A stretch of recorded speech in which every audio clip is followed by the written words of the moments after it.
Aló, ¿me escuchan? ¿Me ven?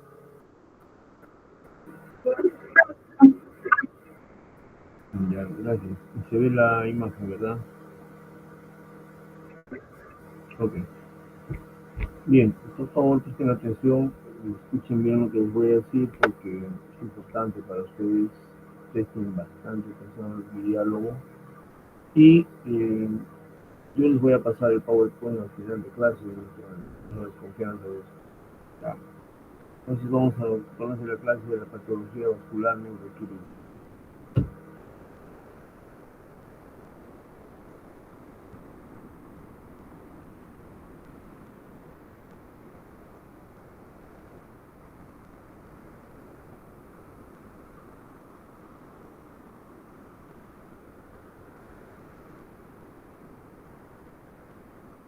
¿Está avanzando? ¿Están viendo? ¿Aló? Ok. Estamos hablando de hemorragia cerebral espontánea y aneurisma cerebral. ¿Están viendo, por favor? Aneurisma, hemorragia cerebral espontánea, ¿verdad? Ok. Gracias, mi hermano. Entonces seguimos. La cirugía vascular cerebral empezó en el Hospital Revalete en el año 60. Bastante años. La cirugía vascular cerebral es cada vez más importante, cada vez más frecuente y requiere bastante especialización y habilidad en el cirujano. Fue iniciada por el doctor Morote, el doctor Love, el doctor Salazar, el doctor Sánchez, que fueron pioneros. Ellos en estos años empezaron a hacer cirugía de aneurisma cerebral, o sea, cirugía de estas dilataciones oculares para colocar clips y cerrar esta patología vascular. Se empezó a operar en el año 62. Para ello teníamos que diseñar una unidad de manejo postquirúrgico del paciente que era de bastante demanda, muy requerido y muy difícil de manejar, porque el paciente vascular, paciente que tiene injuria cerebral por hemorragia subaracnoidea espontánea, hay que ofrecerle una unidad de cuidado intensivo bien preparada para que pueda sobrevivir con apoyo ventilatorio, apoyo circulatorio, terapia nutricional, y soporte general, tanto de enfermería como de técnicos de enfermería. Realmente es bien demandante. Entonces en esta unidad trabajaba así el año 80, que empezó, gracias a la llegada de los residentes y nosotros más jóvenes, empezó a crecer. Y para ello nosotros nos entrenamos en neurointensivismo y pudimos empujar el crecimiento con ventiladores volumétricos, con línea arterial, Swan Gans, intubación, compresión intracerebral, monitoreo, etc. Esto llevando bastante fuerza y bastante empuje a la cirugía vascular. Posteriormente, el servicio fue creciendo en el año 2000, en el año 1999 se hizo una unidad, ya creció más, tuvimos más camas asignadas al servicio de cirugía vascular. Entonces tuvimos lo que se llamaba la unidad de cirugía vascular. Solamente nos dedicamos a operar aneurismas, malformaciones vasculares y cavernomas. Posteriormente, para el año 2008, cuando ya el área aparece y el servicio crece a ser departamento, ya se convierte en un departamento grandazo con cerca de 100 camas, con un servicio que se llama Servicio de Cirugía Cerebral y Neurointensivismo, un servicio de cirugía cerebral funcional y el otro de cirugía de columna, de patología del cerebro. Nosotros así nos hemos dividido. Para ello, obviamente, tuvimos que remodelar la UCI, tener más camas, más ventiladores, sensores de presión. Realmente contamos con mucho apoyo del servicio social. Creció para esto. Entonces, acá, este es un aneurisma clipado con dos clips. Con un clip recto que se quedan de largo y un clip conectado de refuerzo al pedacito que está sobre el cerebro. Para evitar que se rompa, para evitar que salga sangre al espacio sobre el cerebro. Realmente la persona que impulsó bastante el trabajo del conocimiento de la hemorragia cerebral y de la hemorragia cerebral fue el doctor Ronald Morote, que veo que dice acá, y ha fallecido. Y Joaquín Morote tiene acá un bebito entre sus brazos, que es el profesor de filosofía. Joaquín Morote es un pionero, un médico que se dedicó a trabajar en lo profesional. Él hizo cirugía de aneurismas y malformaciones arteriovenosas a partir del año 62. Hasta el 74 operó más o menos cerca de 100 pacientes, tanto vasculares de malformación arteriovenosa como de aneurismas. Y todo ese conocimiento, digamos, ese abordaje a los pacientes fue plasmado en este libro que se llama, que es acá, tesis doctoral. El doctor se hizo doctor en medicina con este libro que se llama Cirugía de los Enfermedades.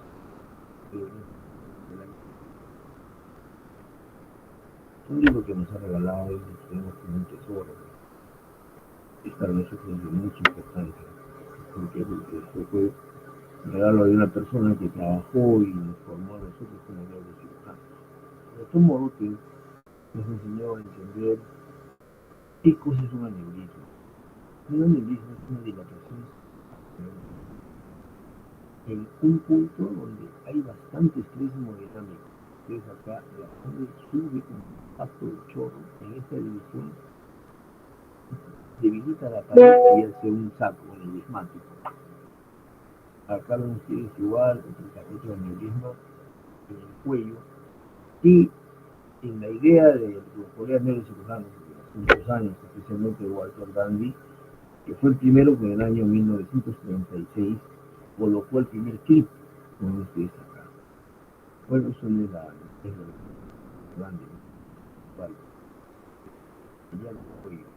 ¿Por qué? Porque la sangre viene y dilata el cuello, se rompe, como ven ustedes acá, y provoca un hemorragia. ¿Por qué? Porque esa sangre sale de esa arteria con la presión que el corazón envía hacia el cerebro. Y la presión intracerebral, ustedes recordarán, es de 13 o 15 máximo.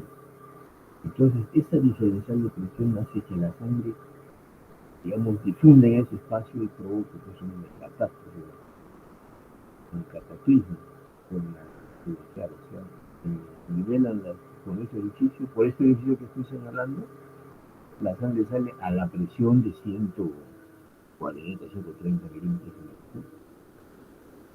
Entonces, el fundamento quirúrgico es sellar el cuello con un clip y reforzarlo con otro y eliminarlo de la circulación. O sea, la arteria sigue llevando la sangre que viene, obviamente, de la carótida y del corazón a través de la carótida, ¿no? Ahora hay muchos tamaños, ¿no? Tenemos cuello, tenemos el saco, el diámetro del saco.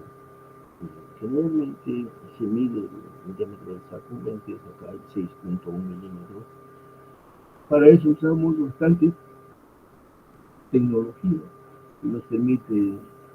Hay computadoras que están diseñadas ahora y hay mucha tecnología. Ven ustedes acá cómo se ha sellado este cuello con dos clips, incluso se le ha colocado un bypass para proveerle sangre arterial. Hay bastante complejidad en el manejo vascular. Los aneurismas a nivel cerebral se presentan en las arterias en todas ellas. Acá ven ustedes dilataciones aneurismáticas en la cerebral media, en la oftálmica, en la cerebral posterior. o sea, tanto a nivel supratentorial como infratentorial. En supratentorial tenemos cerebral media, oftálmica, cerebral anterior, comunicante anterior, comunicante posterior, la bifurcación de la carótida, en fin, todo es supratentorial. En infratentorial tenemos a nivel de otras arterias, como son la cerebrosa superior, la maxilar, eh, la pica, o sea, la cerebrosa posterior inferior, eh, es bien frecuente también la vertebral, pero quisiera que recuerden algo y no se olviden nunca. Hay tres lugares que son los más frecuentes. ¿Cuáles son? Cerebral media, comunicante posterior y comunicante anterior. Entre esos tres tenemos casi un 90%. Son los más frecuentes que tenemos. ¿Ya? Vacilar es bien raro, pica es bien raro, coroidea es bien raro. Los otros que les digo son los más frecuentes. Entonces, por favor, recuerden siempre eso. ¿No? Es raro encontrar una lengua vacilar. Se encuentra, pero no es frecuente. Lo más frecuente es encontrar comunicante posterior, comunicante anterior, comunicante posterior, comunicante anterior y cerebral. Eso es lo más frecuente. Por favor, no lo van a olvidar nunca. Tengan la bondad de recordarlo siempre. ¿Qué tipo de aneurismas hay? Pues en el maxilar, hay saculares, o sea, en forma de un saco, fusiformes, casi como un uso, o disecantes, donde se ve que la pared es lábil y se diseca, pues se abre y por ahí entra un chorro de sangre y lo abre como un abanico, ¿no? Un disecante. Vemos la forma sacular, puede ser una forma de una ampolla o bleb, que cada vez es más frecuente, repetimos fusiformes o licostásicos. También hay micóticos. El micótico, no lo olviden nunca, no es que sea de hongo micótico, ¿no? Sino se le llama micótico, mal nombre puesto, nombre mal puesto, perdón, se le llama micótico porque producto de una infección en la pared. Hay un microbio que llega a la pared del aneurisma y hace un proceso inflamatorio y hace como una especie de arruga ahí, un bulbo duro, lleno de bacterias, y se llama micótico, es infeccioso. El otro es el infectante traumático. Y uno muy frecuente, últimamente, que es el aneurisma gigante. El aneurisma gigante, que más es efecto de masa. Generalmente tiene entre 2 y 2.5 centímetros. Grande, efecto, y hace masa. Y hace daño por la masa. ¿Ya? Son los más frecuentes para romperse. El tamaño del aneurisma está relacionado con la ruptura, sí. A mayor tamaño, mayor riesgo de ruptura, no lo olviden. A mayor tamaño, mayor riesgo de ruptura. Pero hay un punto de quiebre. ¿Cuál es? ¿Cuál es el punto de quiebre? 5 milímetros. Por encima de 5 milímetros, la frecuencia de ruptura aumenta tremendamente.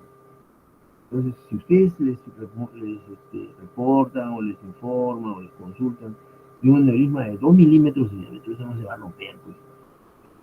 No se va a romper. Por encima de 5 milímetros empieza la curva. Hay bastante posibilidad de que se rompa el aneurisma. 5 milímetros, ya no lo olviden. El crecimiento, bueno, el crecimiento depende de muchos factores. ¿No? Hay factores de hipertensión arterial, diabetes, cigarrillo, licor, estrés hemodinámico, son factores que favorecen el crecimiento, pero hay riesgos, ¿no? El riesgo generalmente es 3.1 por año, es 3.1 por año, pero el riesgo está en discusión. Hay algunos que van creciendo 1 milímetro ante la vida del paciente, pero realmente el mayor riesgo es el tamaño. Si tiene más de 5 veces se va a romper, hay que tener cuidado. Acá tienen ustedes una enumeración de los factores de riesgo para que se rompa, son factores genéticos, familia.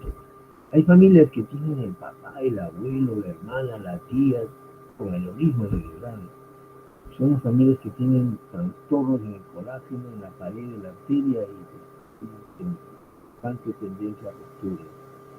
El tamaño, 5 milímetros, el crecimiento. Hay aneurismas que están quietos, que no se mueven, que no crecen.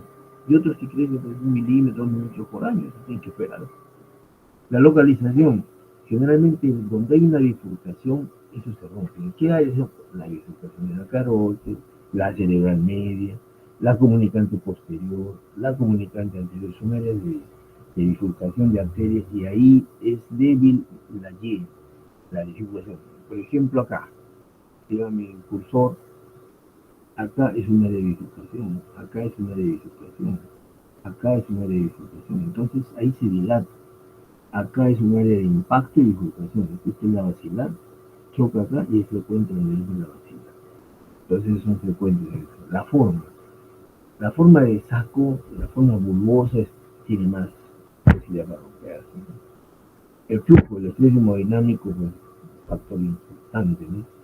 Múltiples, hay gente que tiene un aneurisma del lado derecho y del lado izquierdo, y antecedentes de la familia de que tienen aneurisma. Es un compresión, los que son gigantes dan compresión. De edad y comorbilidades, a mayor edad, mayor problema. ¿No? Otros factores pueden ser como es la grasa, el cigarrillo, etcétera. ¿No? Acá tienen ustedes, por ejemplo, un aneurisma bulboso que tiene lo que se llama el pezón de Murphy. Este tiene mucha tendencia a romper. Que se rompe con mucha facilidad. ¿Y dónde? En la zona del pezón de Murphy.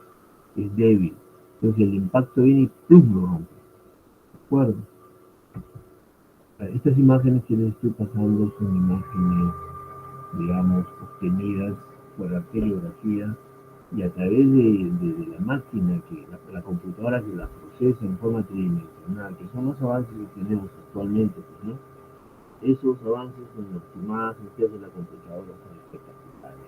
Nos permite a nosotros tener ya un nivel de cómo nos enfrentamos al enemigo. ¿Ya? Acá tienen ustedes más imágenes. Nos ayuda mucho la tomografía, ¿con qué? Con la angiotomografía.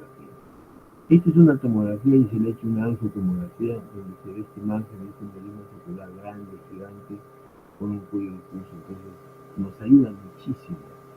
Ya, esta es imagen de angioresonancia que también nos ayuda bastante, pero, no se olviden nunca, que la mejor imagen que se tiene es con la arteriografía.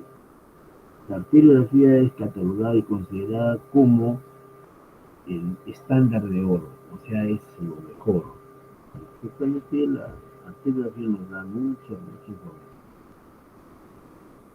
Acá estamos viendo algunas claves diagnósticas, ¿no? Para identificar al aneurisma, ¿no? Hay que ver siempre su tamaño, morfología, localización, cuello, si es unilateral o bilateral, ver toda la circulación arterial para hacer la planificación terapéutica, o sea, diseñar qué se va a hacer, tratamiento quirúrgico o tratamiento endovascular. Acá tienen ustedes aneurisma comunicante anterior un 30%, aneurisma de la cerebral media 30%, aneurisma de la carótida, o sea, la comunicante posterior 30%.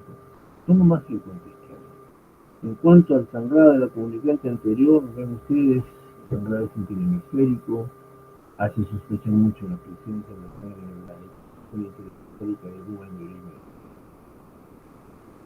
El aneurisma comunicante posterior generalmente es en la parte lateral, ¿no? Acá, la parte lateral, aquí, el de la cerebral media es en todas las estructuras de signo, ahí se puede. Ya hace sospechar, pero no es absoluto, ¿no? Nosotros tenemos un colega, es el doctor Michael Lawton, que es ahí su nombre, Michael Lawton. Este colega ha trabajado con el trabajo intensamente con patología vascular fundamentalmente. Miren ustedes lo que ha hecho Lawton. Tiene un libro que se llama Siete aneurismas. ¿Qué hace él? ¿Qué ha hecho? Ha resumido su experiencia desde residente hasta asistente y ahora ya tiene sus años como asistente, como jefe de cirugía vascular. que primero estuvo en San Francisco, ahora está en otro hospital más grande. Este doctor ha publicado un libro que se llama Siete Años. Entonces nos pone acá digamos, consejos y técnicas para el equipaje, lo más frecuente para él en su casuística. Se repite, ¿no? Que les ven ustedes. Y cuando publicó este libro, había operado 4.700, hace unos 4 o 5 años. Ahora está en cerca de 6.000. Entonces, lo más, pero solamente por él, ¿ah? Solamente por él. Entonces, tienes cerebral media, comunicante anterior, comunicante posterior. Miren la cantidad de vacilar 3%, oftálmica 3%, pica 2%, périca 10%, o sea, bajísimo, muy bajísimo. Entonces ven ustedes que lo más importante es cerebral media, comunicante anterior, comunicante posterior. Eso es lo más importante. Rothman también tiene otro libro de 7 malformaciones vasculares. Es otro señor que trabaja en eso ha trabajado en eso. Y otro libro más se llama 7 cavernomas. O sea, 7 aneurismas, 7 malformaciones, 7 cavernomas. Y un libro más que se llama 7 bypasses. 7 bypasses. Son 4 libros muy importantes para nosotros los neurocirujanos que nos dedicamos o que hemos hecho bastante cirugía vascular. Ahora, el aneurisma que ustedes les he mostrado se rompe. Y cuando se rompe, ¿a dónde va la sangre? Va al espacio subaracnoideo, como ven ustedes acá. ¿Por qué? Porque el vaso camina por el espacio subaracnoideo, donde hay líquido cefalorraquídeo.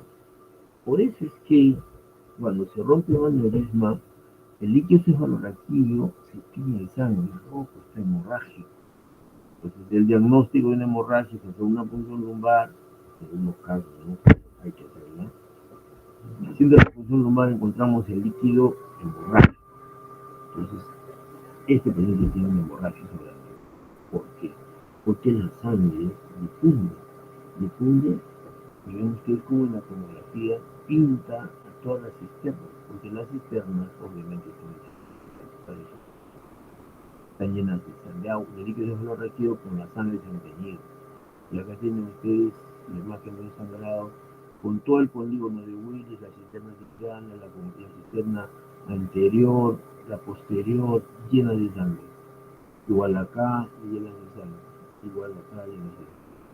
En la mañana tuvimos la oportunidad de conversar mucho en resonador y en tomógrafo. Ven ustedes aquí el tomógrafo, una tomografía.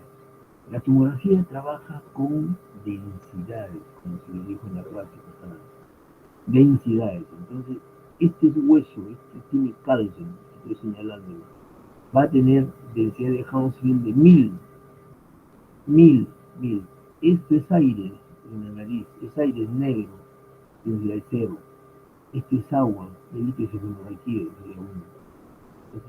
Entonces, por favor, no lo olviden nunca que la sangre tiene densidad de 40-45. Eso sí, no es tan intensa como el blanco, pero sí tiene sangre. ¿Y por qué se pinta la sangre así? Porque tiene hemoglobina. O sea, el eritrocito tiene hemoglobina y la hemoglobina tiene fierro. Entonces el fierro tiene, igual que calcio, ya de alguna forma el fierro es superveno, por eso se tiene así. ¿Ya? Entonces es una forma de encontrar la sangre. Siempre que hagan una tomografía, busquen si hay sangre o no, busquen si hay sangre para detectarlo. Bien, entonces como hemos hablado, la hemorragia subaracnoidea es una salida de sangre al espacio subaracnoideo. Ojo, la hemorragia subaracnoidea tiene que ser espontánea, o sea, bruscamente de la nada, o sea, no hay golpe, no hay nada, simplemente se rompió. Eso es espontáneo, porque también hay hemorragia subaracnoidea traumática, cuando alguien se golpea la cabeza, le cae un palo, se golpea un cacho, en fin, sangra. Entonces al sangrar, esa hemorragia subaracnoidea es traumática. Y ustedes han visto la cantidad de TEC que hay, ¿no? La cantidad de trauma que hay, la gente se golpea la cabeza. Tiene hemorragia traumática, que es más frecuente que la espontánea, pero es totalmente diferente, totalmente. clínicamente y todas las consecuencias que trae. La salida de sangre del espacio renal es intensa y se calcula que supera los 50 minutos.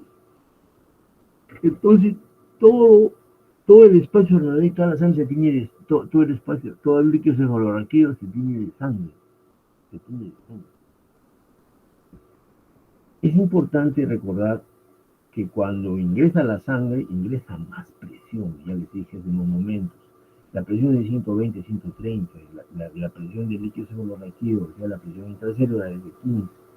Entonces, entiéndanme por favor que cuando una persona tiene una hemorragia supraranoidea, en ese momento que se rompe y ¡pum! Sale la sangre y se nivelan las presiones, tiene una cefalea brutal, una cefalea tediosa, es como si le tiraran un palazo en la cabeza y se desmaya. Es una cefalea brutal. Entonces el paciente pierde el conocimiento. Muchos se mueren. La mitad se muere en ese momento.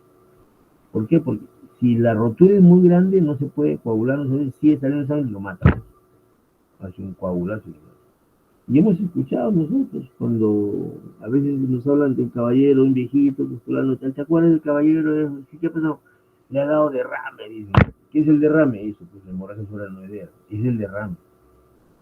El derrame que da. Y que se mueren por derrame. Bueno, entonces eso pasa. Un derrame. Es como si le apagaran la luz. Como ustedes apagan la luz y ¡pac! El paciente queda ahí. Si sobrevive al impacto inicial, 50% muere. Ese 50% va a presentar lo que vamos a aprender ahora adelante. Bueno, entonces, en la hemorragia supraranoidea, pues es frecuente. Se calcula que en nuestro medio está en 16%. 16%. En nuestro medio significa Perú, América Latina, incluso Estados Unidos. Pero quiero que sepan que hay dos lugares en el mundo que la frecuencia de la hemorragia supraranoidea espontánea es mayor. Por ejemplo, en Japón. Japón es que el 90%. Por eso es que hay tantos neurocirujanos japoneses. Uno tiene que dedicarse a la cantidad de gente que tiene hemorragia. Y hay otro país que nos supera a todos, que se llama Finlandia. En Finlandia, la hemorragia es aproximadamente 120 a 130 por ciento. Es mucho más.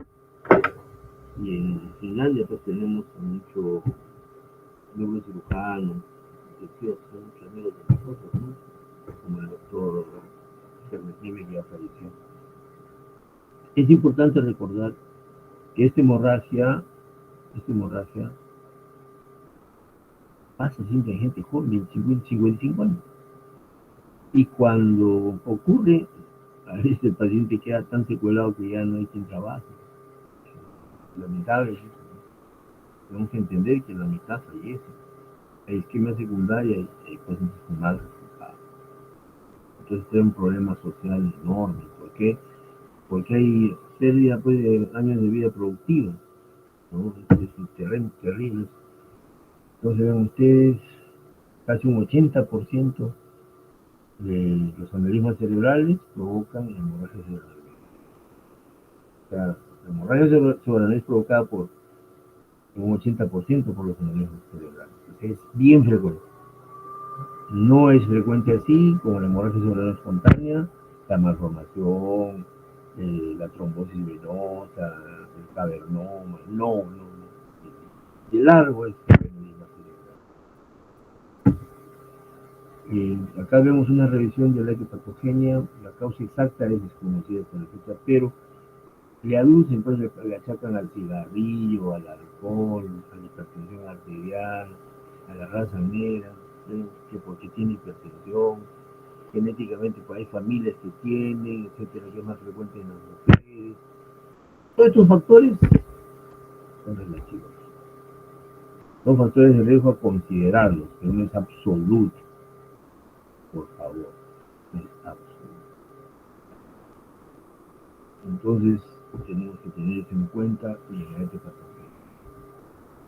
En cuanto a la fisiopatología, como ya hemos visto, llena de sangre, toda la cisterna, bien ustedes acá la cantidad de sangre que hay por todos lados, sangre por todos. Este es un cerebro postmortem, la hemorragia en la fosa posterior, en el tronco encefálico, en todo donde hay LCR, igual se ve una tomografía, lleno de LCR con sangre blanca. Ese es diagnóstico, ¿no? En cuanto a la fisiopatología, me vuelvo a reiterarles, el factor más importante se llama estrés hemodinámico incrementado. Este es el impacto que provoca. El estrés hemodinámico va, digamos, debilitando la pared hasta que al final se pierde el nódulo y pum, sangre. Entonces, realmente ese es el problema. El estrés hemodinámico. Hasta ahora se encontraba. Entonces acá, como el estrés hemodinámico impacta en esta zona de Y y va creando lo que se llama, ya les dije, el pezón de Murphy, que es el pezón de Murphy. Entonces se rompe el pezón de Murphy. Muchas veces la pared es tan delgada que cuando estamos superando le miramos la pared y se nota el flujo sanguíneo, porque es una pared delgadita, está a punto de romper. Así tenemos. Ahora, una vez que sale la sangre en el líquido cefalorraquídeo, en el espacio subaracnoideo, donde se rompe el aneurisma, va a provocar eventos precoces. ¿Cuáles son? Aumento y acumulación de la sangre liberada en una zona. Eso permite sospechar o diagnosticar la localización. A veces, por ejemplo, encontramos en el tronco encefálico, que si uno dice es una hemorragia de o encontramos en el espacio interhemisférico anterior, y podemos sospechar que es la comunicante anterior. O también se encuentra en el Valle de Silvio, en la estructura silviana, podemos sospechar que es esa zona. O también que es en la región, digamos, de la base, que es en la comunicante posterior, o hay uno más o menos sospecha por el acúmulo de sangre. Hay una hiperemia reactiva con isquemia transitoria, como dije, como de no hay flujo. Entonces, eso provoca el daño con la injuria precoz, después de los primeros 70 días. Como les dije, muchos pacientes fallecen acá por eso, 50%, otros sobreviven. Y después hay complicaciones tardías, o sea, con complicaciones posteriores, pasadas las 72 horas. Entonces tenemos que tener en cuenta que el punto más claro son las 72 horas. En las primeras 72 horas, cuando ocurre el sangrado, la complicación más importante, la que ocurre inmediatamente, es ¿cuál? El resangrado. O sea, al 50% de pacientes que fallecieron porque se rompió, se le añade los pacientes que van a fallecer en esos 3 días donde el resangrado es más frecuente, que son los primeros 3 días. Y de los primeros 3 días, el más frecuente es el primer día. El primer día ese, ¡pah!, se rompe otra vez. Las primeras horas se rompe otra vez. Entonces, eso aumenta la mortalidad. Y eso es las razones por las cuales nosotros planificamos que debe operarse inmediatamente, para evitar que aumente la mortalidad, obviamente.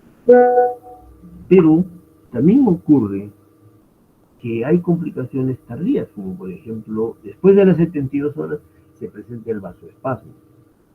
Vamos a ver ahorita. El vasoespasmo es una complicación tardía. Igual la complicación de la hidrocefalia que sigue a la hemorragia cerebral puede ser de etapa aguda, cuando hay un sangrado masivo que bloquea todas las zonas por donde transcurre el LCR, pues una hemorragia intraventricular que tapa el morro y hace una hidrocefalia aguda. Se vive en algunos casos. O ocurre después de las 72 horas, ocurre a las 2 semanas, 3 semanas, a los 2 meses, la hidrocefalia crónica, que también ocurre.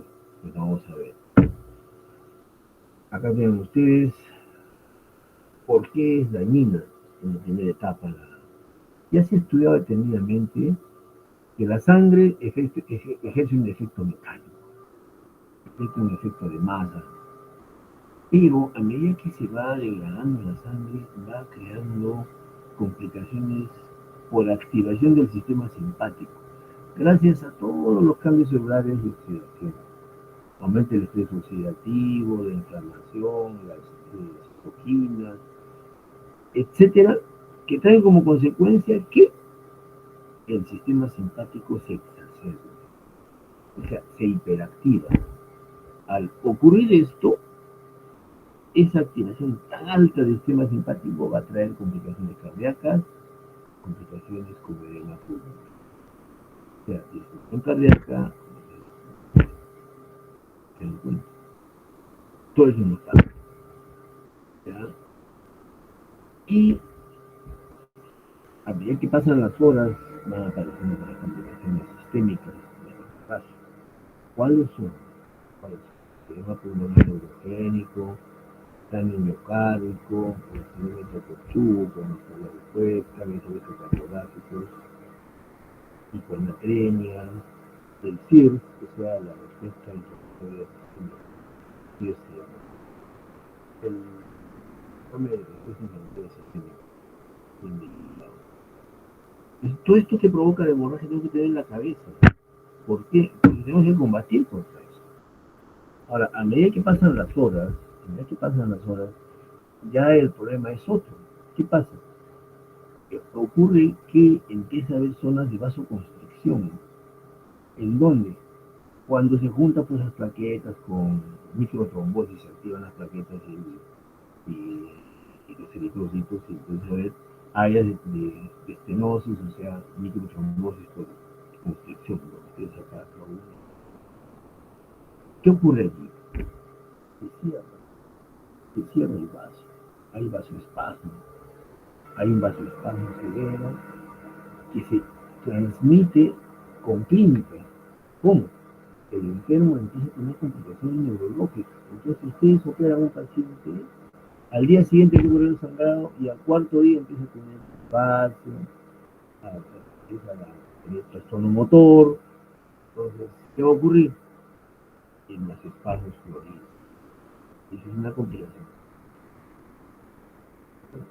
Todo eso pasa como vasoespasmo. Pero hay otras cosas más. Hay convulsiones, infección, hay resangrado, hidrocefalia, edema cerebral, puede haber un hematoma por ahí disimulado, aumento de los agentes cerebrales. Estas son complicaciones que no es inocencia. Incluso colegas que, por ejemplo, sospechaban hemorragia cerebral porque el paciente aparentemente hacía fiebre y un poco de leucocitosis, pero estaba sospechaban en una tomografía y encontraban hemorragia cerebral. ¿No? También edema pulmonar, falla cardíaca, etc. Son todos los trastornos que trae esta hemorragia cerebral. Entonces, todos esos mecanismos básicamente están relacionados con la disminución de la presión de perfusión cerebral, lo que les comentaba, los mecanismos vasculares, la presión de lo vascular, con aumento del tono vasodilatador.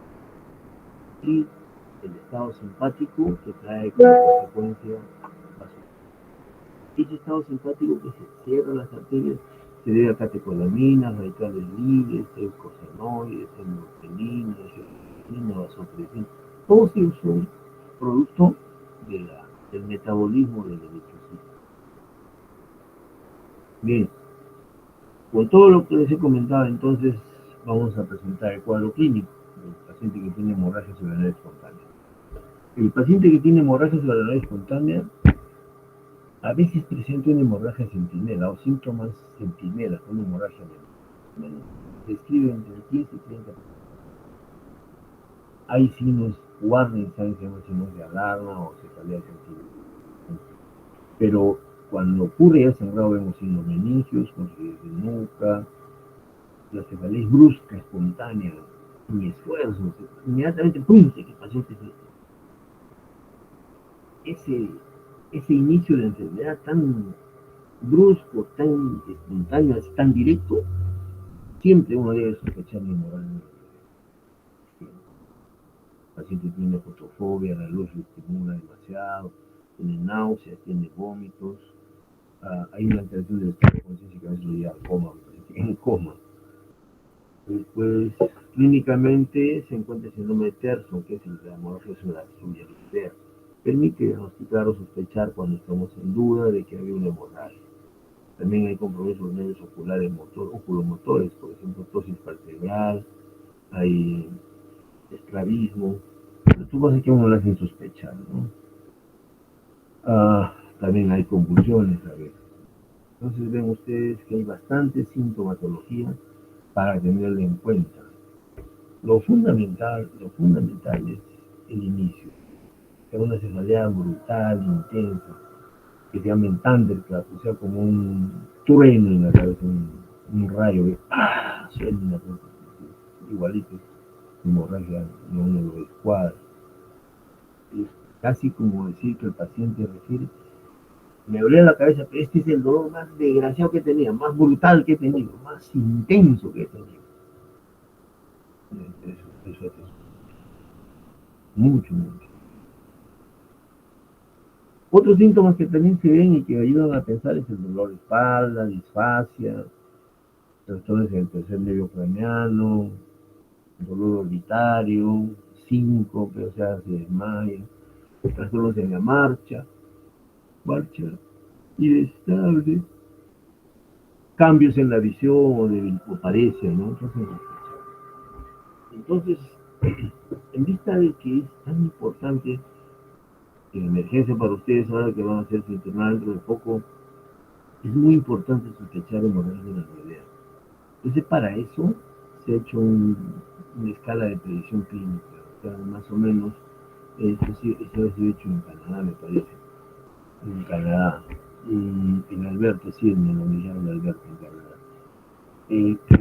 En esto hay lo siguiente: si usted se encuentra un paciente mayor de 40 años, con rigidez de nuca, que llegue en ambulancia, hipertenso, con alteración del estado de conciencia, vomitando, tienen que pensar en hemorragia de una rodea. No, por favor, no estén con la idea de que el paciente tiene estrés, tiene presión nerviosa, está angustiado, deprimido. Ni se acuerden de eso. Si ven un paciente mayor de 40 años que está con enfermedades, llega en ambulancia, hay que sospechar en hemorragia subarachnoidea, por favor. Ahora, una vez desarrollada la hemorragia, ¿qué hacemos para hablar el mismo idioma? Toda la gente que trabaja en emergencia. Aplicamos el esquema, la clasificación de Hanniges. ¿Qué dice la clasificación de Hanniges? Que la hemorragia tiene 5 grados. Los 3 primeros grados son hemorragia de bajo grado, el cuarto y quinto de alto grado. En hemorragia de Hanniges 1, el niño está casi despierto, está sintomático, moderada cefalea. En el Hanniges 2 ya hay más cefalea y compromiso con el dolor a veces. El Hanniges 3 ya está medio enrayado, medio descolocado, con signos moderados, ¿no? Entonces, esos 3 grados, 1, 2 y 3, llamados de bajo grado, son los que mejor van, son los que mejor se, digamos, actúa uno y el éxito es brutal. Entonces, son los que mejor van. Los grados 4 o 5 están en estupor, están en coma. Y si ven ustedes algo más acá, miren, piensen en esto. Hasta el año 68, los pacientes que llegaban con Hanniges 5 en una emergencia, fallecía el 100%, moría el 100%. El 100%.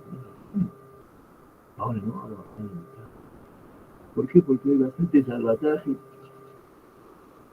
gente más preparada que los opera de entrada, los pacientes que tienen alto grado, que tienen grado 5. Entonces ya se puede atacar eso de alguna forma, evitar que el paciente tenga. Entonces se aconseja operar de inmediato los grados 1, 2 y 3. Y otra cosa importante, ¿por qué el Hanniges 3 este, va mejor porque el Glasgow, para el Glasgow, han hecho una clasificación es con Glasgow, eso ya es la clasificación de la World Federation, tiene el Glasgow 15, luego tiene el Glasgow 13 y 14, tiene que no hay división focal. O sea, el Glasgow se aplica también unido al déficit focal, ¿no? Pero el más usado actualmente, ojo, el más usado es el Hanley, que tiene usted que saberlo de memoria. Bueno, ya tenemos a la sospecha, ya está con nosotros la hemorragia. ¿Cómo hacemos el diagnóstico? Bueno, ya le dijimos, se hace tomografía o resonancia, angiotomografía, angioresonancia y se termina con la arteriografía cerebral. Esa arteriografía cerebral, ¿no? En algunos casos requiere que se haga función lumbar o Doppler. En general les voy a decir que estos auxiliares de diagnóstico, como la tomografía se hace de emergencia de entrada, la resonancia se hace para ver si hay una isquemia, etcétera, ¿no? No es usual. Lo más importante es hacer arteria. El diagnóstico fino se hace con la arteriografía cerebral, que es el gol estándar. Pero también nos ayuda en el manejo la angiotomografía y la angioresonancia. En algunos casos vamos a tener que hacer función lumbar, como está escrito ahí. Y el Doppler intracraneal, que nos permite seguir si hay nuevas espasmos. O sea, tenemos que usar todo eso. Todo. Como ustedes, la tomografía y diagnóstico en casi un 90% de casos de entrada, ¿no? Muchas veces indica el signo de fractura. Ahora la tomografía tiene algo de ventajoso. Nos indica por la zona de fractura la cantidad de sangre que haya y el paciente vaya a seguir más espacio. O sea, a mayor cantidad de sangre, mayor posibilidad de ser ópera.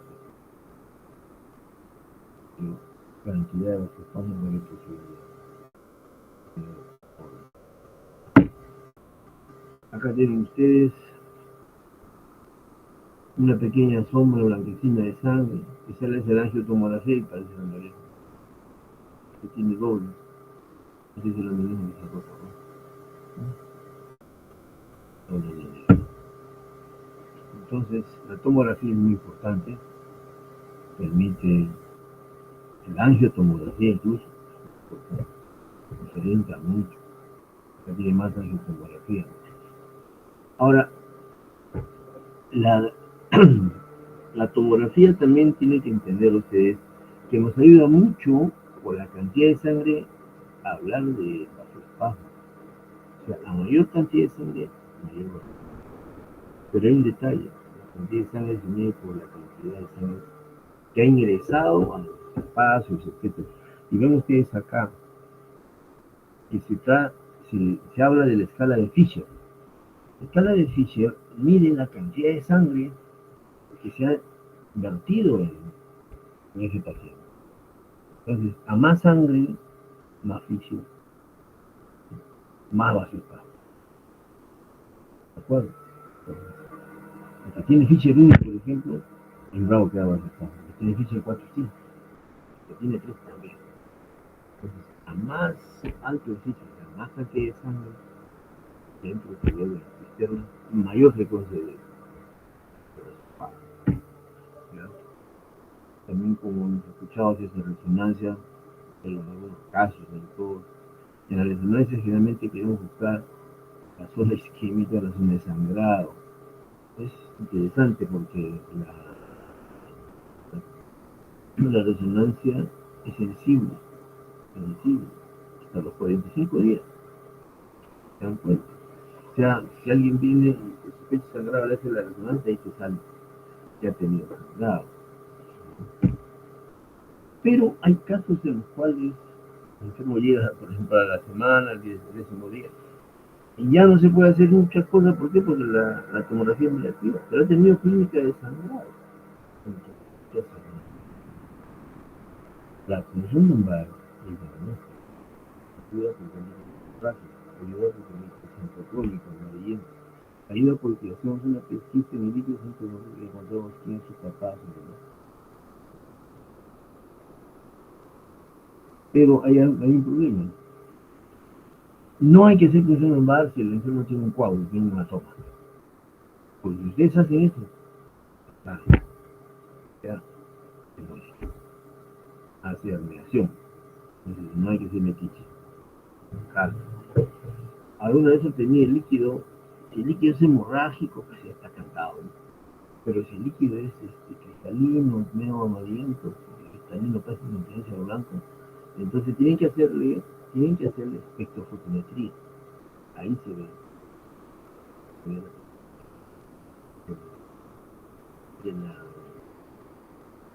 del pigmento, tanto cromo. Entonces no se olviden, la bilirrubina que está allí, derivada del sangrado, nos va a dar un espectrofotometría positiva. ¿Ya? Es una forma de hacer diagnóstico.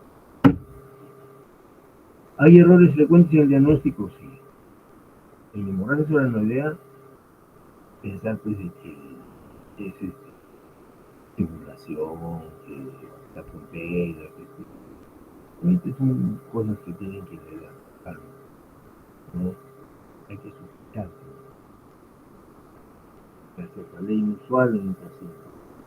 Y hay que conocer pues el espectro total, o sea, todo lo que se presenta para tener la sospecha de que estamos frente a un aneurisma roto, un hemorragia cerebral espontánea. Ya, acá tienen ustedes la máquina de hacer arteriografía. Bueno, ahora estoy maquinón, pues, ¿no? Cuando nosotros trabajamos con esto hace muchos años, era una máquina más simple, Schollander, para hacer diagnóstico de realmente era bastante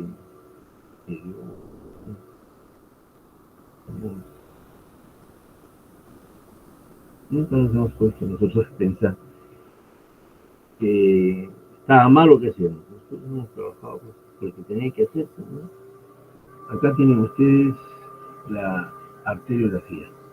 Ahora se hace por cateterismo inguinal, a través de la arteria femoral. No se olvide. Antes se hacía por función a la carótida, ya no se hace nunca más. Como ven, es el estándar de oro. Ayuda a encontrar aneurismas menores de 3 milímetros. Imagínense ustedes que es lo mejor que tienen por sustracción digital, los tamaños, etcétera, etcétera, la forma. Prácticamente el plano. En eso quedamos. La serigrafía es importantísima para ver los vasos nutricios, la salida de la arteria, la forma, y poder hacer una cirugía pues, óptima. ¿Eh? Ahora se utiliza la sustracción digital para tener una medida adecuada. Todos los vasos están alrededor de la medida. Entonces, es importante hacerlo así, fuera de discusión. Tenemos tomografía y arteriografía para estar claramente en el camino. Acá tienen ustedes un sangrado, se ve esa arteria y se ve en la arteriografía.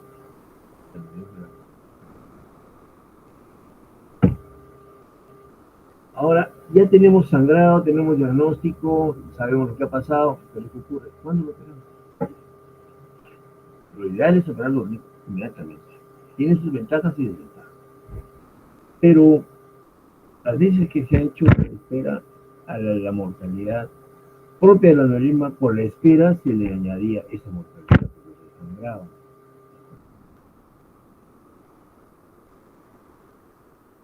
Ahora se complica y ya no pierde.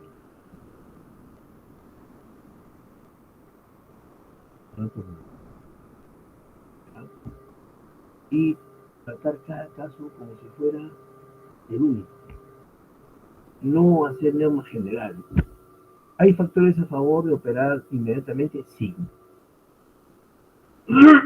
Pero depende, pues, por ejemplo, si el paciente tiene Fischer 1, perdón, Hanges 1, ambiente siempre está perfecto, Hanges 2, perfecto, Hanges 3, perfecto, porque la condición clínica no la va a perder. Entonces uno lava, trata, este paciente va muy bien. ¿Ya? Pero si uno espera 10, 14 días, ¿qué se lleva en contra? Resangra. Especialmente si el paciente es de edad, vuelve a romper. Y se muere. Se muere. Ahora, operar pacientes de bajo grado, de pobre grado. Bueno, tenemos que hacerlo en algunos casos, pero ahora tenemos el armamento de la terapia endovascular. Entonces, nosotros preferimos en personas de edad mayores de 70 años utilizar terapia endovascular. Terapia endovascular. Esta es una regla general de lo que hay que hacer: manejo de UCI, reposo en cama, dieta, antieméticos, laxantes, control de dolor, control de glicemia, terapia osmótica, control de la ansiedad y cronología. Es unas recomendaciones que se han dado en vista de manejo, pero tenemos que recordar que hay complicaciones, ¿no? Hay neumonía, telestasis, claro que son bajas, pero hay. Y pueden traer complicaciones en la evolución del enfermo y lo perdemos. Alimentación inadecuada, diabetes, todas esas cosas ocurren en el enfermo. Es importante conocer el síndrome de Takotsubo. ¿Por qué? Porque muchas veces nos ha pasado que estábamos pensando que tenía un infarto en miocardio y no era eso. Era hemorragia suprarrenal. O sea, la hemorragia suprarrenal simula por el estado de catecolamina, carga que es estática, simula una isquemia o lesión cardíaca, con arritmias incluso. Entonces, perdimos la paz. Ya veo casos, pues, ¿no? Nos hemos equivocado. Entonces, no aprenden el dolor, no aprenden la equivocación ajena. Y tiene pues que reconocer y recapacitar que existe crecimiento más o menos de 1.2% sobre. Entonces, ya hemos hablado de lo general. Ahora, ¿qué complicaciones usuales? Eso no vamos a olvidarlo nunca. Por favor, resangrado en los primeros 3 días. Mayor el primer día. Mayor el primer día. Desangrado así como para de sangre que no es bueno. Aumenta la mortalidad. Otro problema, la isquemia cerebral tardía o el vasospasmo. Es frecuente. Perdón. Para combatir el desangrado, ¿qué hacemos? Cirugía precoz. Cirugía precoz. Esperamos las primeras horas y ya nos olvidamos del desangrado. Después de los 3 días viene el desangrado, el vasospasmo. Más o menos a partir del tercer o cuarto día empieza el vasospasmo, se presenta un 70% de pacientes. Entonces aquí el enfermo empieza a ser neurológico. ¿Y qué hacemos nosotros? Usamos nosotros también los vasospasmos de verapamil. Hacemos infusión de verapamil. Ahora nosotros decimos, pero ¿por qué? Hay factores que ayudan a los espasmos. Hay factores que no les tomamos en cuenta. Por ejemplo, es una gran hemorragia que se metió por todo sitio. Han pasado bastantes días de la hemorragia, que está con hiponatremia, que está deshidratado con hipovolemia, ¿no? Que estos son agentes hidrolíticos, el tipo tenso. Hay muchos factores, pero hay que atacarlos. Nosotros hacemos terapia hiperdinámica y hacemos una infusión endovascular con verapamil, también llamado suplastía farmacológica. Y nos va muy bien. La suplastía nos va muy bien. Se abren las arterias. De estar cerradas, se abren las arterias. Ahora venimos con la tercera complicación. Hemos hablado de resangrado, hemos hablado de vasoespasmo, ahora viene la hidrocefalia. Puede ser aguda, se presenta inmediatamente, porque se está taponando los lugares de drenaje por el coágulo, es un 20%. Pero más es tardía.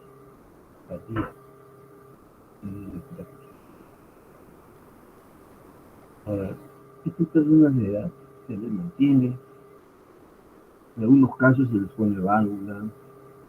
La idea es sacarlos adelante. ¿Por qué ocurre? Como les tengo que haber explicado, es porque la sangre se pega en los lugares de reabsorción, de absorción. Ya la sangre no pasa, ¿no? Entonces viene la hidrocefalia, llamada así, crónica, reabsortiva, ¿Por qué? Porque no hay absorción en la zona donde absorberse el líquido cefalorraquídeo, donde circula adecuadamente, ¿no? Entonces eso pasa. Ahora, otras anormalidades de los líquidos hay por alteraciones del hipotálamo. Generalmente se ve en la comunicante anterior, porque está cerca del hipotálamo. Se ve hiponatremia, hipernatremia, cicloferina inadecuada, pérdida de sal, trastornos, ¿no? Ahora, sin hemorragia es así masiva, bastante convulsión de los enfermos, y también con tic, hay que atacarlo. Este es un esquema de lo que hacemos en general, ¿no? Cuando se sospecha, se hace tomografía, si hay hemorragia, se le hace angiotomografía, si hay aneurisma, cirugía de urgencia, si no es arteriografía. Pues hay que estar totalmente imbuidos en esto. ¿Ya? El tratamiento, como ya lo hemos conversado, el tratamiento es cirugía, clipaje o endovascular con coito o observación. Nosotros preferimos operar. Ya tienen ustedes un esquema espacial de lo que se hace con clips. Ustedes acá,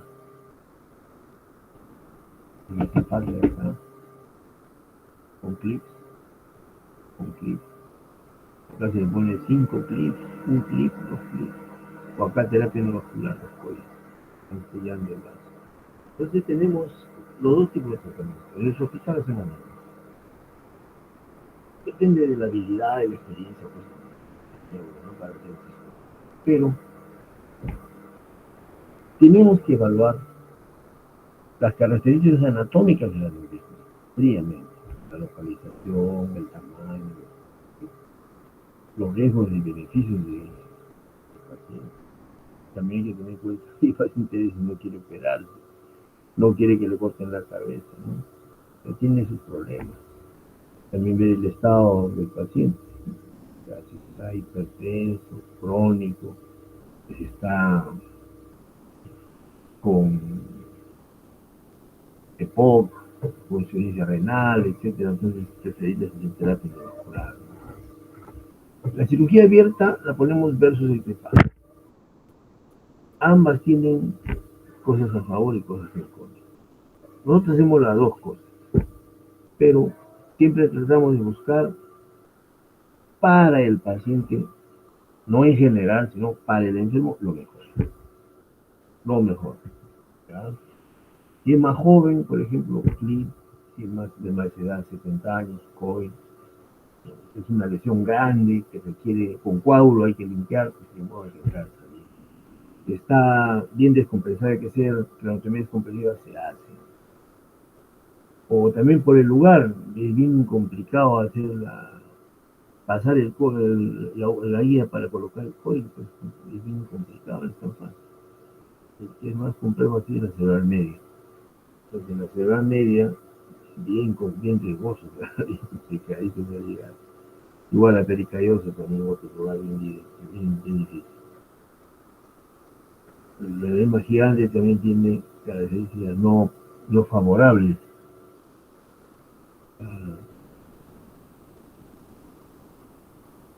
Pues bien, la localización también. Por ejemplo, los de fosa posterior son más complicados. La edad del paciente también es otro que hay que considerar. Si es mayorcito, preferible terapia menor. Acá tenemos que es un clipaje. El clipaje, vamos directamente a buscar el aneurisma. Y ya ven ustedes el sangrado, la craniotomía, la localización del mismo.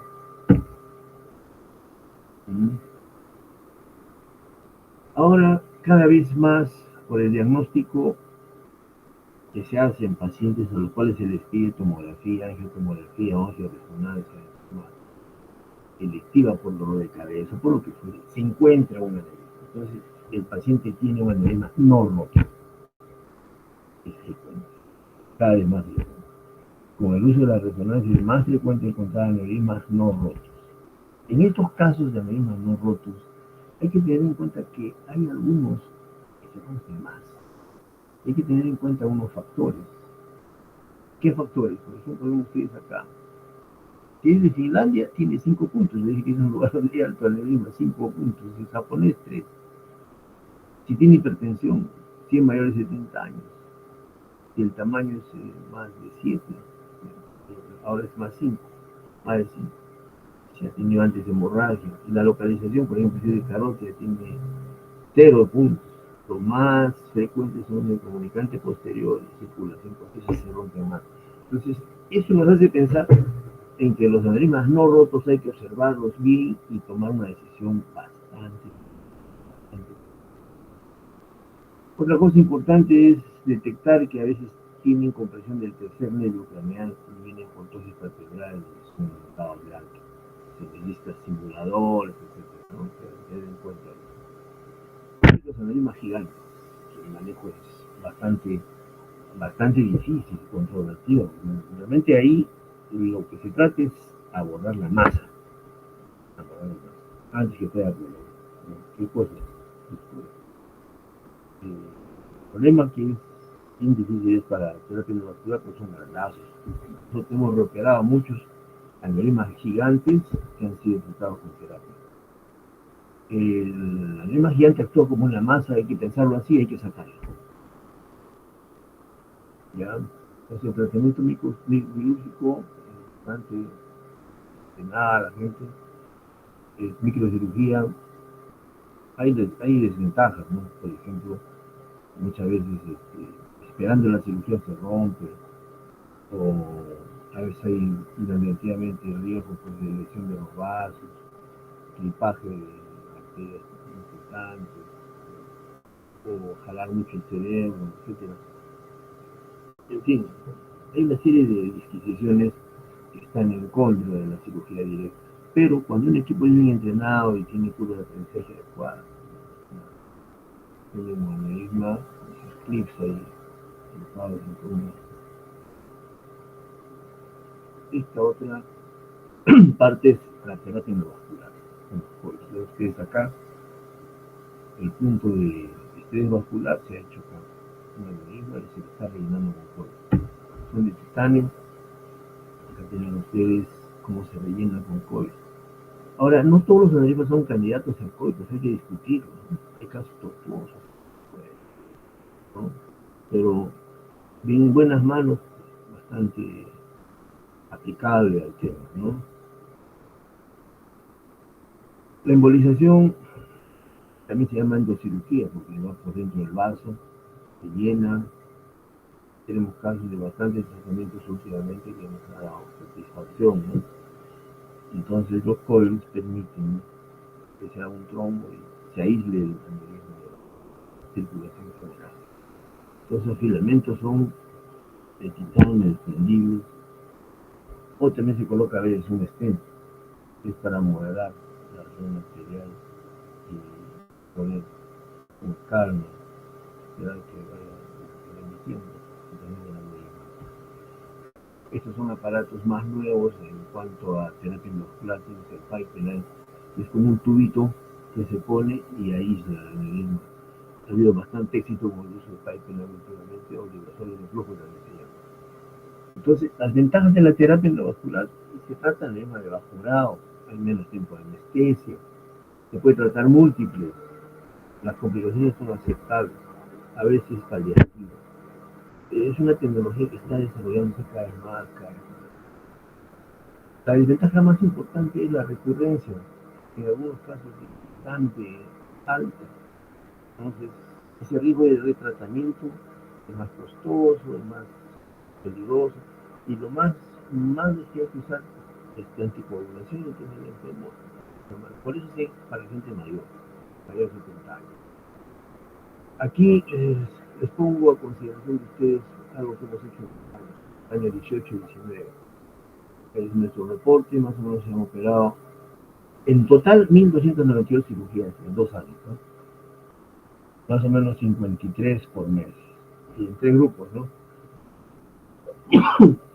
Tumores y vasculares, 30%, más tumores que vasculares.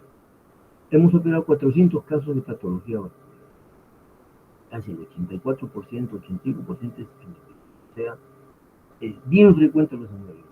Por favor, no lo olviden nunca. Solo un 13% de MAB y malformación cavernosa que vamos a hablar ahora 1.5. Entonces, de los casos que hemos operado, ¿no? Los más frecuentes, ¿cuáles son? De la media comunicante anterior comunicante anterior. No se olviden de eso, por favor. ¿En dónde mandar un paciente? Ustedes ahora que van a hacer su salud, van a atender en emergencia, tienen que tener esto en cuenta, por favor. El paciente con aneurisma, sea para cirugía abierta, o sea, microcirugía, o para terapia endovascular, debe ser referido a un centro con experiencia. ¿Y a qué llamamos un centro con experiencia? Es un centro quirúrgico que tiene más de 35 casos al año. Más de 35 microcirugías al año. No podemos mandar a cualquier sitio. 35 cirugías al año significa más o menos 3 por mes. 3. Entonces, vaya. Si no hace eso, no califica. Nosotros hacemos 200. Imagínense ustedes. Bien. ¿Alguna pregunta, por favor? ¿Aló?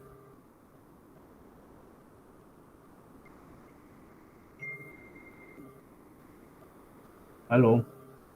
¿Me escucharon? Diana, creo que no está ahí. Bien, vamos a seguir con la. Bien, vamos a hablar ahora. La primera parte que hemos hablado es de aneurismas. Ahora vamos a hablar de la segunda parte, que son los.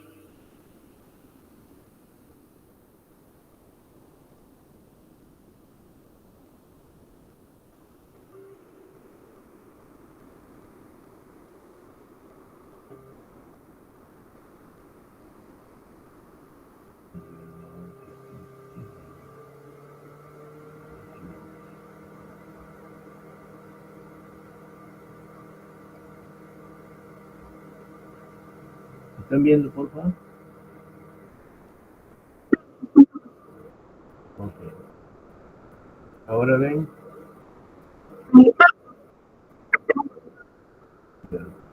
Vamos a hablar entonces ahora de malformaciones arteriovenosas. ¿Se ve, por favor? Malformación arteriovenosa. Ahora estoy en la tercera, ¿verdad? ¿Se ve? Están ustedes viendo una malformación arteriovenosa cerebral. ¿Qué es lo que estamos observando, por favor? Vean esta masa de acá. Es una masa de venas incrustadas. Ya se ha abierto el paciente, se ha hecho la craneotomía, se ha levantado la dura madre. Veamos el cerebro normal, la llegada de arterias y esta masa. Esta masa está formada por venas arteriolizadas. O sea, la sangre arterial llega directamente a la vena. No hay lecho capilar. Eso hace que se forme la malformación arteriovenosa. ¿De acuerdo?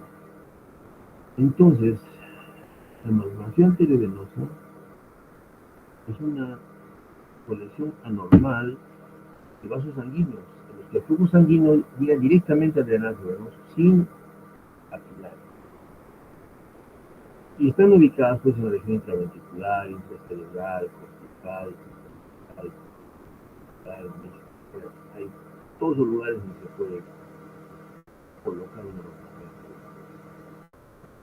malformación. La malformación es un ovillo anormal, tiene arterias severas, tiene arterias desligadas, tiene colección de vasos plexiformes displásicos, tiene arterias aferentes, o sea que llegan y son drenados por vasos deferentes, que son básicamente venas arterializadas. Es frecuente que las hemorragias intracerebrales en gente joven sean producidas por la malformación arteriovenosa.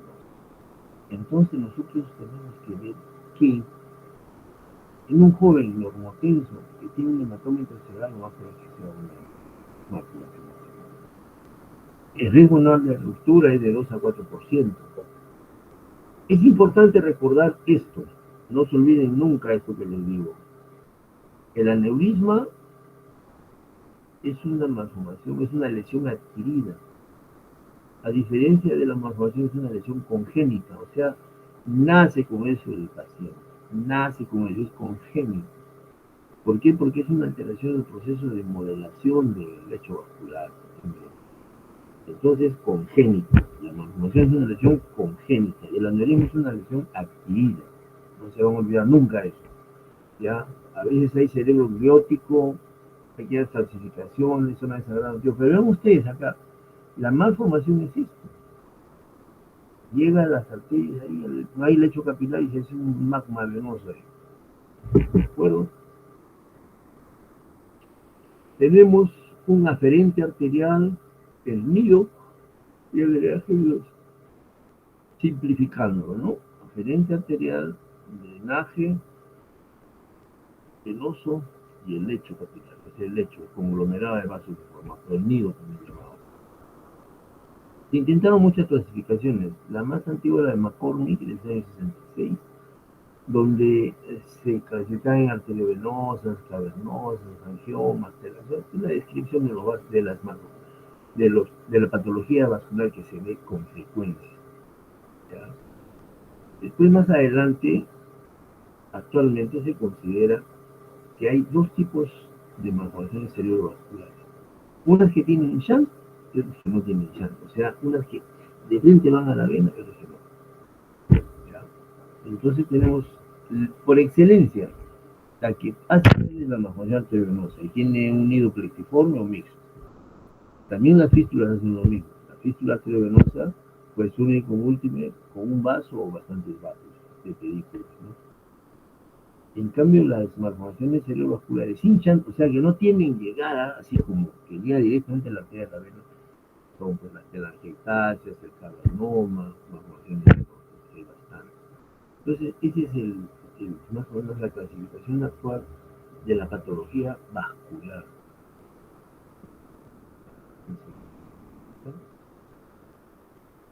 La malformación arteriovenosa en un 85% es hemisférica, supratemporal. La educación frontal, temporal o parietal. Ese es lo más importante. Y el 15% son profundas. Tiene una forma piramidal. Incluso se describen aneurismas que acompañan a las malformaciones arteriovenosas, ¿no? El cuadro clínico de la hemorragia puede ser de localización subdural, espontánea intracerebral, cortical, subcortical, hemorragia profunda, intraventricular. O sea, se presenta de esas formas la malformación. Muchas veces el paciente con malformación arteriovenosa tiene síndrome convulsivo y a través de la presencia de la convulsión, uno diagnostica que el paciente tiene malformación arteriovenosa. Tiene mucha cefalea, a veces hay cuadros demenciales o compresión de la masa de la mente. El diagnóstico se hace, pues, ustedes ya lo imaginarán, con panarteriografía, angiotem, angioresonancia, tomografía, resonancia.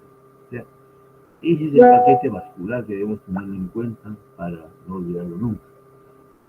El diagnóstico nos ayuda, pues, la resonancia y la angioresonancia y la arteriografía. Eso nos ayuda a localizar vemos que es esta arteriografía, ¿no? Con la presencia de los vasos, el shunt, es arteriografía. Esta es una arteriografía y esta es una tomografía. Aquí se ve calcificaciones. Entonces, la estudiamos a fondo la malformación vascular para poder apreciar la magnitud del tamaño, ¿no? Los vasos de drenaje, a dónde van. ¿De acuerdo?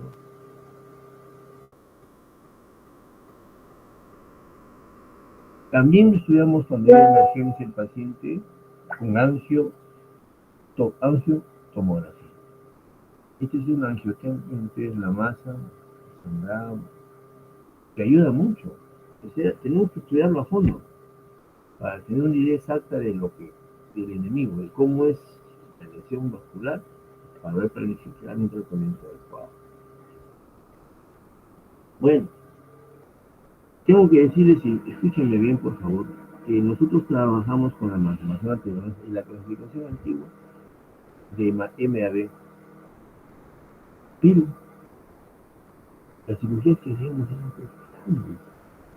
Por mucho una cirugía que hicimos en el año 83, 84, entramos a las 8 de la mañana y tenemos al día siguiente a las 11 de la mañana. Estábamos muertos, cansados. Pero así no pensamos. Y eran porque no había la clasificación de Speller-Martin. Speller-Martin hicieron esta clasificación en el año 86. Se clasifica por grado. ¿Ya? Entonces, esta clasificación permite que se revolucione totalmente la cirugía vascular de malformaciones arteriovenosas. ¿Cómo se clasifica la malformación? Por el tamaño. Si es pequeña, es menor de 3 centímetros. Es mediana de 3 a 6. Si tiene más de 6 es grande. Y se le da puntaje.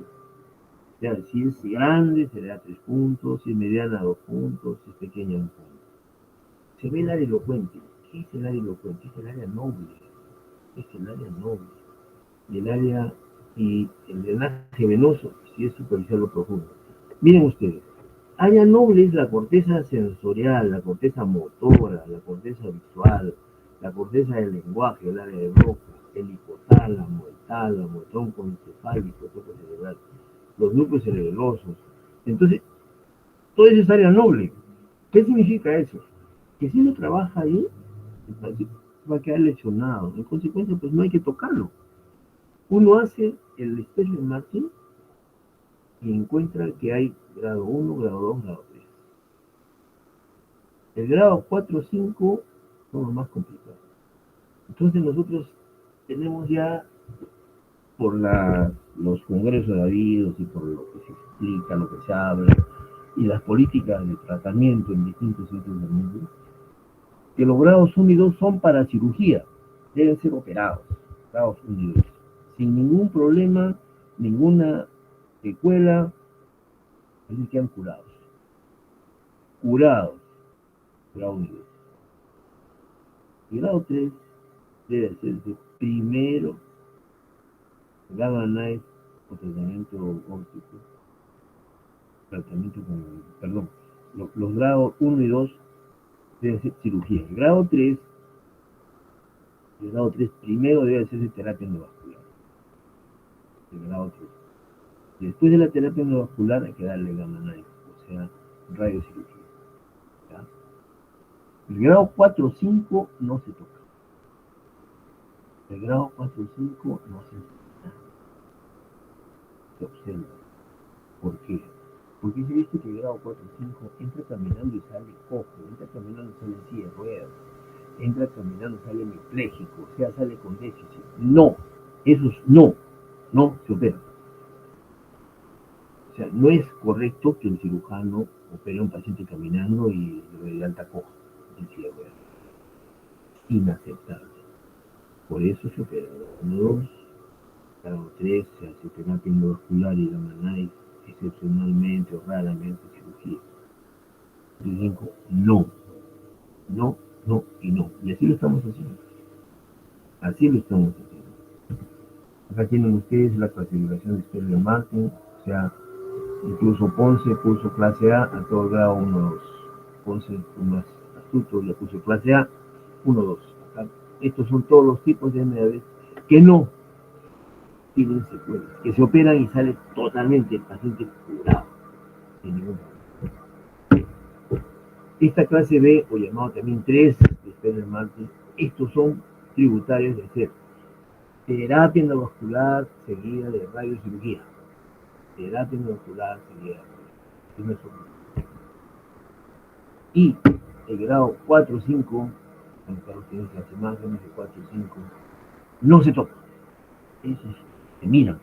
no se toca. El paciente exige operarse, no. ¿Por qué? Porque pase mal. No, 4 o 5, no es tocar. ¿De acuerdo? Entonces el tratamiento de la malformación arteriovenosa pues, es eliminar al magma venoso, a toda la malformación, ¿no? Porque tiene riesgo de sangrado. Y lógicamente que no hay que aumentar la mortalidad, pues uno tiene que disminuirlo mejor, no está complicándolo. Entonces hacemos tratamiento microquirúrgico a la grado 1 2. ¿Cómo? Haciendo disección de todo el lecho vascular y cerrando la vena nutricia. Entonces hacemos al final, ¿no? Tenemos cómo se trata. Ahora, esa es la microcirugía. La terapia endovascular, hemos visto, se utiliza pues tratamiento especial para sellar los vasos y seguido la radiocirugía. La radiocirugía, gamma knife, calcio mencioné. Lentamente se engruesan las paredes de los vasos, se trombosan y se cierran. Es un tratamiento asequible. Entonces, 1, 2, microcirugía. Cirugía. Resección microquirúrgica. Grado 3, embolización y radiocirugía. Grado 4 y 5, evitar la cirugía. No se olviden, eso es lo que usamos. Eso es lo que actualmente hacemos. ¿Está? No es lo que solamente hacemos. También ustedes el libro que les hablé de 7 aneurismas, 7 malformaciones arteriovenosas del otro, cómo nos enseña a operar los 7 lugares de las arterias, ¿no? Realmente es bastante interesante todo lo que hace este caballero. Muy bien, muy bien. Acá tienen ustedes la localización, la posición del paciente, cómo nos sugiere operar. Acá tienen un caso acá, una malformación, se diseca, se excluye, se le coloca al final un clip en la vena de salida. Por acá, hasta la vena de salida. Y se acabó la cirugía. Entonces, el tratamiento con terapia endovascular o embolización muchas veces se hace previo a la cirugía o a la terapia o a la gamma knife, ¿no? Reduce el tamaño de la llave. Se emplea sinoclelatos, polivinil mandélico, polivinil alcohol, etcétera, para sellar la malformación. Y si hay buenos casos, ¿no? Hay que negar, hay buenos casos, donde se ha hecho terapia endovascular y se ha conseguido lo que queríamos. La otra parte es hacer radiocirugía. Hay casos en que solamente se hace radiocirugía por la localización, por la zona donde está. Generalmente está al lado del tálamo, estructuras profundas en el tronco cerebral. Entonces se da reducción gamma. Se localiza por estereotaxia y una vez que se da reducción gamma, proliferan las células endoteliales y se van cerrando. Las paredes se cierran vasos. ¿Cuál es indicado en malformaciones pequeñas, profundas, en pacientes con síndrome neurológico? O sea, hay que evitar hacer daño. Ahora vamos a hacer unas palabras del cavernoma. Queda tiempo, disculpen la hora. El cavernoma es una lesión que no se ve en la tomografía, o se ve mal, menos en la radiografía, no se ve. Pero con la llegada de la resonancia empezó a aparecer cavernoma, con una forma de popcorn, así se llama, palomita de maíz. Entonces, hemos llegado al diagnóstico a través de eso. O sea, la resonancia nos ha permitido hacer más diagnóstico del cavernoma que lo que se hacía antes. Antes lo único que hacíamos era decir que había una malformación oculta, una lesión vascular oculta que no se identificaba. ¿Y qué era el cavernoma? Ustedes acá el cavernoma en toda su forma. Entonces el cavernoma está allí. Tiene algo característico, no tiene relación con la arteria ni la vena. Entonces, es de bajo flujo, está ahí, ¿no? Es oculta, o sea, la arteriografía. O sea, la arteriografía es oculta, pasa por un costado del brazo. No le hace problema. Entonces, son capilares dilatados, cavernas con una capa con endotelio, no hay uniones bien formadas.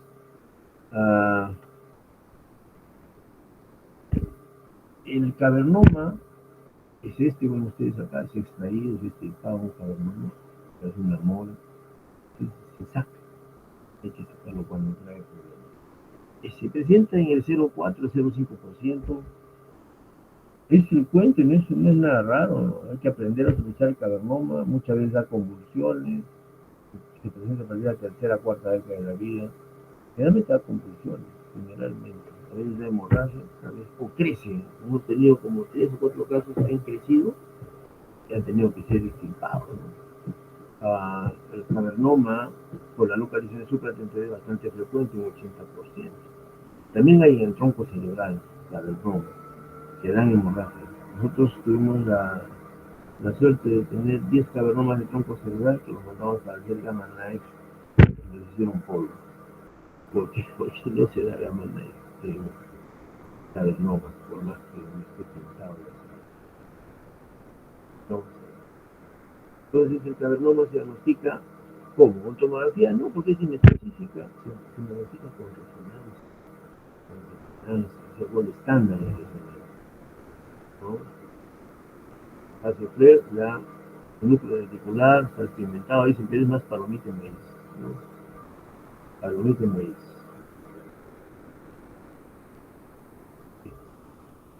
Es un poco, ¿ya? Y entonces tenemos que el cavernoma lo vamos a ver en su historia natural, que puede ser sintomático o asintomático. Sintomático es que da convulsiones. La localización puede ser profunda o superficial, ¿no? Eso es importante. Si es profunda, pues no se opera. Si es superficial, se puede operar, ¿no? Por el tipo de sangrado, pues vamos a ver qué nos provoca, si hay que sacarlo, ¿no? Y la terapia básicamente es observación, microcirugía o radiocirugía. La radiocirugía no califica todavía, no está aceptado por muchos, pero nosotros lo hemos dado. Pero recibimos muchas críticas. Realmente no. Hay un problema.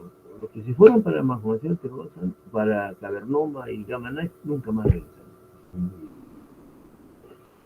No hemos visto cómo han ido tantos años, casi 20 años. Pero no es una crítica feroz porque no se sabe. Para la convulsión sea anticonvulsivante general, actualmente, para la convulsión y cavernoma, realmente hay que escoger cada paciente. La droga de elección ahorita es el levetiracetam. Muy bien, para los pacientes con cavernoma. Ya nos hemos olvidado de la camicoína, la carbamazepina, todas las levetiracetam y punto. El paciente queda como que tratamiento quirúrgico cuando es grande, hay que sacarlo. Hay que sacar todo. A veces hay casos en que van en 2 tiempos porque no lo sacan todo, porque no está bien. Pero unas palabras para los finales para el cavernoma de tronco, que es bien frecuente. Hemos operado como 10 cavernomas de tronco, cirugía, y es mejor, no es necesario otra cosa. El cavernoma de tronco sangre da clínica. Hemos operado a 2 hijos de médicos, realmente es bastante doloroso, pero conseguimos sacarlo sin problema. Entonces el cavernoma es una anormalidad macular infradiagnosticada. Eso ha aumentado con la resonancia. Sí, las técnicas de resonancia han permitido mayor diagnóstico, ¿ya? Y eso ayuda a la cirugía. Ahora actualmente la radiocirugía está en revisión, no se sabe. Les digo porque a nosotros nos sancionaron, nos trataron mal pues cuando hicimos radiocirugía de cavernoma. Pero hay un trabajo de 320 pacientes en la China, 320 pacientes en la China, con cavernoma de tronco, a los cuales les han dado gamma knife. Por tanto, China que tenía, pues están conseguidos tan cantidades. Y los resultados son de discusión. No son totalmente aceptados, ni totalmente rechazados. O sea, no se puede ser tajante y decir, no sirve, no, suave. Pero hay que tener más estudios. Ok. Y esta es la moraleja de nuestro jefe. Hay que trabajar duro. Trabajo.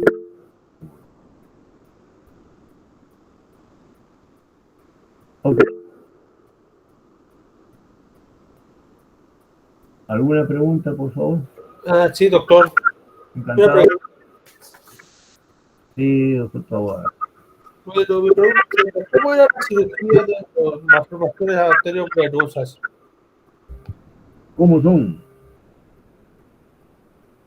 Lo primero que hay que hacer es delimitar el área donde está la malformación arteriovenosa y empezar a disecar las arterias que llegan a la malformación, coagulando, coagulando, coagulando, coagulando, en forma de un cono de helado, o sea, toda la circunferencia sacarlas. Y al final, en el fondo, hay arterias que vienen, que son las del fondo, entonces hay que ponerle clips a veces para que no salgan, que son bien débiles, y se llaman nakamushi, son bien delicaditas y sangran y sangran, pero al final tiene uno que coagularlo totalmente, ¿no? Y al final, una vez que ya está todo bien disecado, bien coagulado, ya la malformación está blanda, blanda, tiene una vena que sale. No solamente es una, ¿no? Hay dos. A esa vena hay que poner un clip y cortar. Y se acabó, sale todo. Son cirugías bien tediosas, hay que tener bastante paciencia, tranquilidad para sacar vaso por vaso, no lesionarlos. Porque hay arterias que pasan, son arterias de pasé que se llaman, que pasan. Entonces, si uno las coagula esas arterias, lesiona, isquemiza, o sea, quita nutrición a áreas más alejadas. Solo se deben coagular las arterias que llegan a la malformación. Por eso la decisión tiene que ser bien delicada, bien fina, ¿no? ¿Cómo es que dijo? ¿Puedo repetir lo último que dijo, doctor? ¿Qué fue lo último que dijo? Solo se diseca cuál es. Se disecan las arterias aferentes, no las arterias de paso. Son generalmente en 360 grados, son aproximadamente como 8 o 10 arterias que llegan, eso hay que coagularlas poco a poco, para liberar y sale pues, como un puñado todo el mapa. ¿Sí? Pero hay que evitar dañar las arterias de paso, porque al lecho donde está la malformación hay arterias de paso y arterias aferentes. A las que hay que coagular son las aferentes, a las que llegan. Una vez que ya usted hace eso, ya diseca todo y queda al final la vena de salida. Y eso hay que ponerle un clip o ligarla, ¿no? Para no tener problemas. ¿Alguna pregunta más?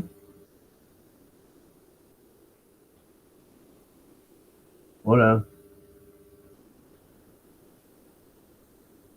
Diana.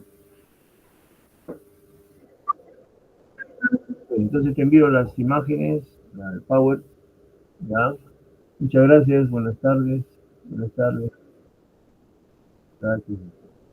Buenas tardes, doctor. Gracias, muy amable.